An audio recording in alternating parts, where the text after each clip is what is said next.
Leading off our discussion tonight is Democratic Senator Sheldon Whitehouse of Rhode Island. He's a member of the Senate Finance Committee, the Judiciary Committee, and the Budget Committee. Thank you very much for joining us tonight, Senator. I know you were at the Senate Finance Committee hearing today, and you made some very good points, especially about small business. But what I wanted to show viewers tonight was exclusively what the Republicans had to say. I thought that was so important about what is becoming now this observable fracture in the Republican Party. Donald Trump finally has some Republican senators voicing opposition, questions, challenges to his policy.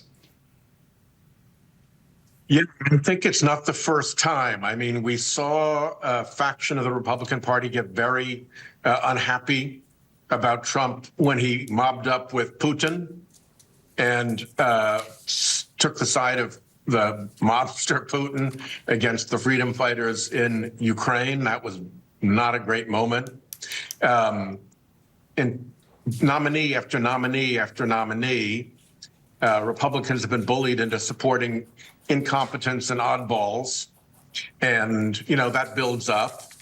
And there's been an awful lot of political pressure applied that has not been very well organized or thoughtful to ram through the reconciliation bill, the budget bill that they're working on now. And then on top of it all, boom, come these really poorly thought through tariffs.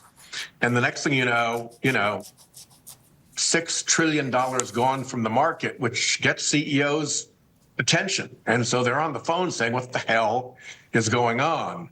And I think the, Lucy, you got some explaining to do moment is really here. And it's creating a lot of pressure within the Republican caucus and between the Republican caucus and the White House. And as you pointed out, even within the White House with the Musk-Navarro feud erupting into plain sight. Yeah, and finally, Elon Musk agrees with Chuck Schumer about something. Senator Schumer said today, this guy Navarro, he is absolutely out of his mind about what tariffs are and what they do and how harmful they are with the American people. You gave some examples at the Finance Committee hearing today about how small businesses are in the indirect targeting area of the Trump tariffs and how they are hurt. Yeah, here's the thing. I mean, if you're a giant conglomerate and you can manage your way or shift your product lines or send in your lobbyists to go get an exemption from Trump, you can work your way through this. It may be bad for business. It may be annoying to have to be subject to such a stupid tariff regime, but you can work your way through. But a lot of small businesses do one thing, and they do it very well, and that's why they succeed. And very often, the one thing that they do requires a supply of something from another country, or they're making it in America, but they're selling it to another country. We have a company in Rhode Island that makes laces for boots in China because they're a really good lace maker. So when you have a small business and that is what they do, and these tariffs blow it up, that small business has no place to go. They just take the punch full in the face, and they have to go out of business.